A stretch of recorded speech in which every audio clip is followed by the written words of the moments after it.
दोस्तों इस वीडियो में हम बात करने वाले हैं कि नया राशन कार्ड कैसे बनता है और नया राशन कार्ड के लिए कौन सा फॉर्म भरना पड़ता है, क्या क्या डॉक्यूमेंट्स लगेगा, टोटल खर्चा कितने रुपए का आएगा और नया राशन कार्ड कितने दिनों में बन जाता है। दोस्तों नया राशन कार्ड बनवाने के लिए आपको प्रपत्र क जो है ना ये खरीदना पड़ता है। ये फॉर्म जो है ना इसी का फॉर्म आपको अपने ब्लॉक में मिल जाएगा।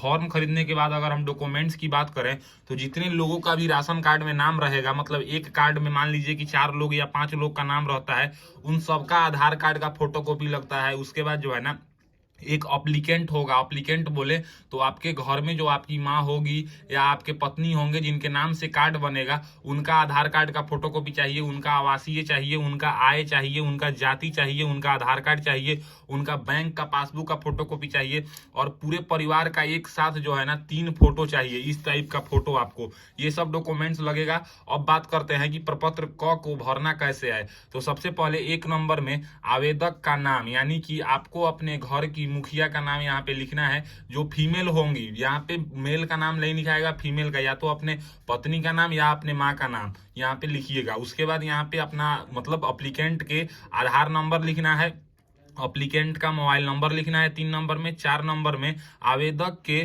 पति या पिता का नाम यहाँ पे लिखना है, तो आप यहाँ पे पति का नाम लिखिएगा आवेदक के। फिर यहाँ पे 5 नंबर में उसका पूरा पता लिखना है। 6 नंबर में उसके बैंक का आईएफएससी कोड लिखना है।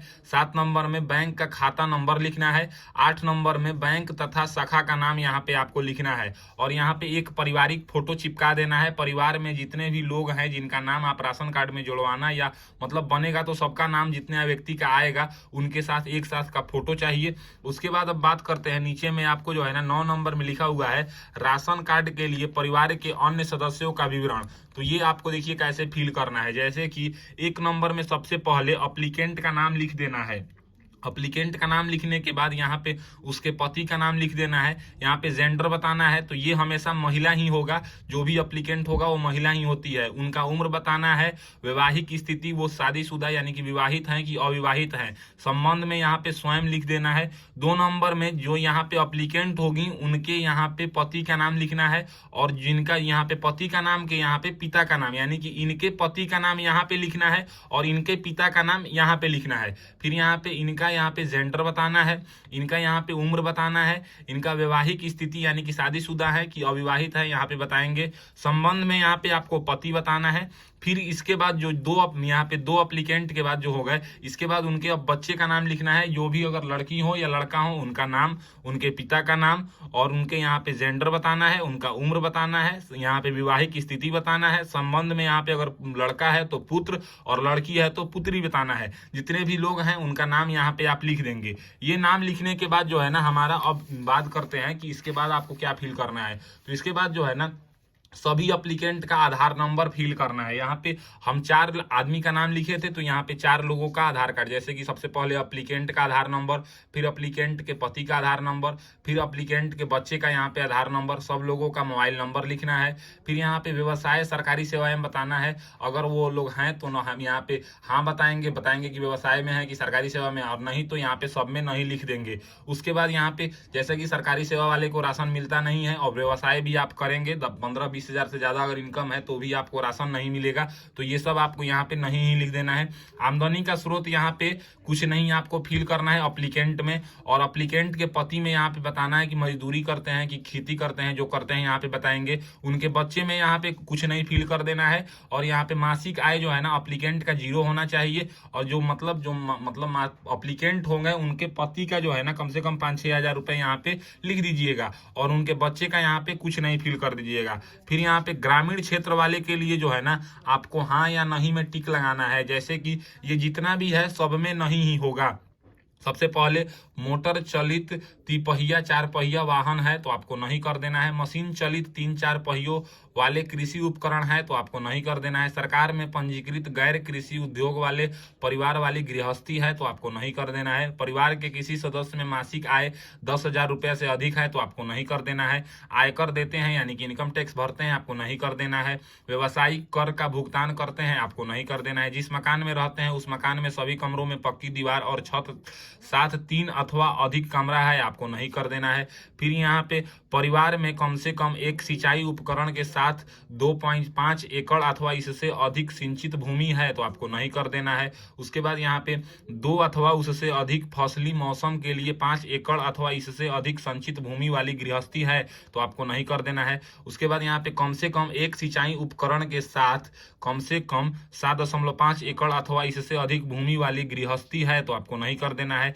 आवेदक, यहाँ पे आवेदक अथवा आवेदक के परिवार का कोई सदस्य सरकारी सेवा में है तो आपको यहाँ पे नहीं कर देना है, क्योंकि सरकारी सेवा में अगर होगा तो उसको जो है ना राशन नहीं मिलेगा। ये ग्रामीण क्षेत्र के लिए हो गया। अगर आप शहरी क्षेत्र से आते हैं तो यहाँ पे जो है ना शहरी क्षेत्र लिखा हुआ है तो इसमें आप जो है ना सब हाँ नहीं में ये टिक करके बताएंगे। और फिर यहाँ पे अगर शहरी क्षेत्र में है तो आपको जो है ना इधर भी हाँ नहीं में करके बताना है, लेकिन दोनों में से कोई एक ही बताना है। अगर आप ग्रामीण से हैं तो ग्रामीण वाला बताएंगे और शहर से हैं तो शहरी वाला बताएंगे। यहाँ पे दिनांक लिख देना है, स्थान मतलब जो अपने गांव का नाम लिख देना है, नाम अप्लीकेंट का लिख देना है, अप्लीकेंट से यहाँ पे सिग्नेचर करवा देना है। फिर यहाँ पे नीचे में जो है ना आपको दिनांक लिख देना है, स्थान यानी कि गाँव का नाम लिख देना है, अप्लीकेंट का नाम लिख देना है, अप्लीकेंट से सिग्नेचर करवा लेना है। इसके साथ अब हम बात करते हैं कि आपको डॉक्यूमेंट्स क्या क्या लगाना है। तो ये हमारा एप्लीकेशन फॉर्म हो गया। एप्लीकेशन फॉर्म को हम प्रपत्र क बोलते हैं। तो यहाँ पे देखिए नया राशन कार्ड बनवाने के लिए जरूरी कागज की अगर हम बात करें तो आवेदन फॉर्म प्रपत्र क में अपना पूरा जानकारी अच्छे से भरना है। प्रपत्र क ये रहा, इसमें अपना पूरा जानकारी भरना है। आवेदक का आधार कार्ड की छाया प्रति, यानी कि जिसका नाम आप यहाँ पे लिखेंगे उसका आधार कार्ड का छाया प्रति, आवेदक के बैंक खाता के पासबुक की छाया प्रति, यानी कि ये एप्लीकेंट हो गया, इसके बैंक का फर्स्ट पेज का जो है ना पासबुक की छाया प्रति, आवेदक का आवासीय प्रमाण पत्र यानी कि डोमिसाइल सर्टिफिकेट इनका चाहिए। फिर यहाँ पे आवेदक का आय प्रमाण पत्र, इन्हीं का आय प्रमाण पत्र चाहिए। आवेदक का जाति प्रमाण पत्र यानी कि इन्हीं का जाति प्रमाण पत्र भी चाहिए। उसके बाद बात करते हैं आवेदक के पूरे परिवार के सभी व्यक्ति का आधार कार्ड की छाया प्रति, यानी कि अब देखिए यहाँ पे ये हो गया आवेदक और इसके नीचे जो भी लोग हैं ये आवेदक के परिवार हो गए, तो इन सब का आधार कार्ड का छाया प्रति आप लोगों को ले लेना है।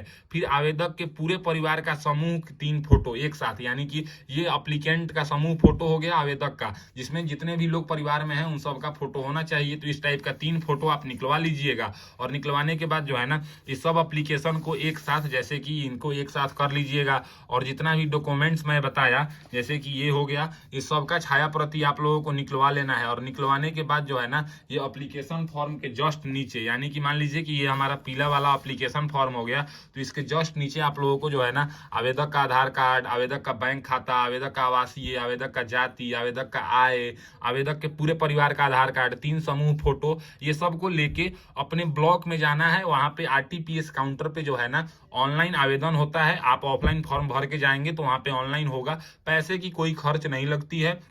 तो इस तरीके से आज के इस वीडियो में हमने जाना कि प्रपत्र क को भर के आप लोग नया राशन कार्ड के लिए आवेदन कैसे देंगे। अगर मेरी दी हुई जानकारी आपको पसंद आता है तो मेरे वीडियो को लाइक कीजिए एंड ऐसे ही इन्फॉर्मेटिव वीडियो के लिए मेरे चैनल को सब्सक्राइब कीजिए। आज के लिए बस इतना ही, मैं आपसे विदा लेना चाहूंगा। तब तक आप लोग देखते रहिए मेरा यूट्यूब चैनल फॉर्म फिलअप की नॉलेज।